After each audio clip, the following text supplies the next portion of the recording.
मायके की विदाई से अच्छा ससुराल का गृह प्रवेश कहानी। इस विदाई में आंसू कम थे और दर्द ज्यादा। क्या हर मायका बेटी का अपना घर होता है? यह कहानी है उस बेटी की जिसे मायके में नहीं, ससुराल में अपनापन मिला। सीमा के लिए मायका शब्द कभी सुकून नहीं, बल्कि चुपचाप सहने की आदत बन चुका था।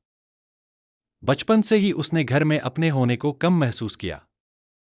भाई की जरूरतें पहले, उसकी भावनाएं बाद में, अक्सर तो बिल्कुल नहीं। माँ कहती थीं, लड़की जात है, समझौता करना सीख। और पापा के लिए वह हमेशा पराया धन ही रही। घर में काम करना उसकी जिम्मेदारी थी, लेकिन उसकी थकान कभी किसी ने नहीं देखी। पढ़ाई में अच्छी होने के बावजूद उसे आगे बढ़ने का हौसला नहीं मिला। इतना पढ़ लिख कर क्या करेगी? आखिर जाना तो ससुराल ही है। यह वाक्य उसने अनगिनत बार सुना। धीरे धीरे सीमा ने बोलना कम और सहना ज्यादा सीख लिया। शादी तय हुई तो किसी ने उससे नहीं पूछा कि वह क्या चाहती है। विदाई के दिन आंसू इसलिए नहीं थे कि वह घर छोड़ रही है, बल्कि इसलिए कि किसी ने रुकने को भी नहीं कहा। मां ने बस इतना कहा, अब वहां अच्छे से रहना, यहां तो तुझे वैसे भी क्या ही था।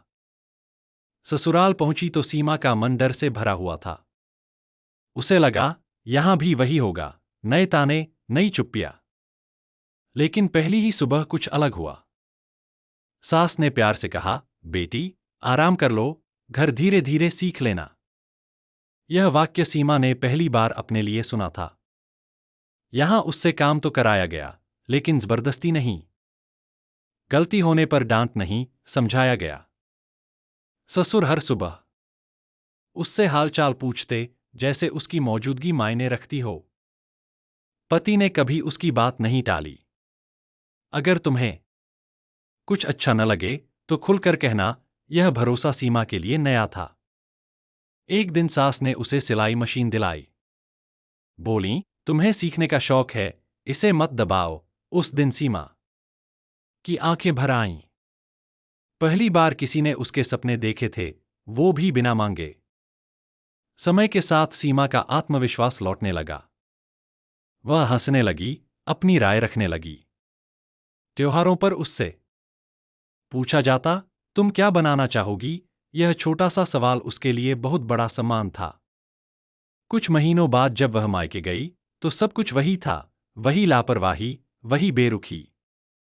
लेकिन इस बार सीमा टूटी नहीं, क्योंकि अब उसे पता था कि उसकी कीमत क्या है।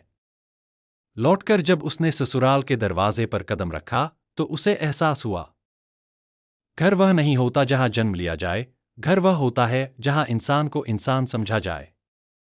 और सीमा के लिए यह सच था कि मायके में जहां वह बोझ थी, ससुराल में वहीं वह अपनी पहचान बन पाई।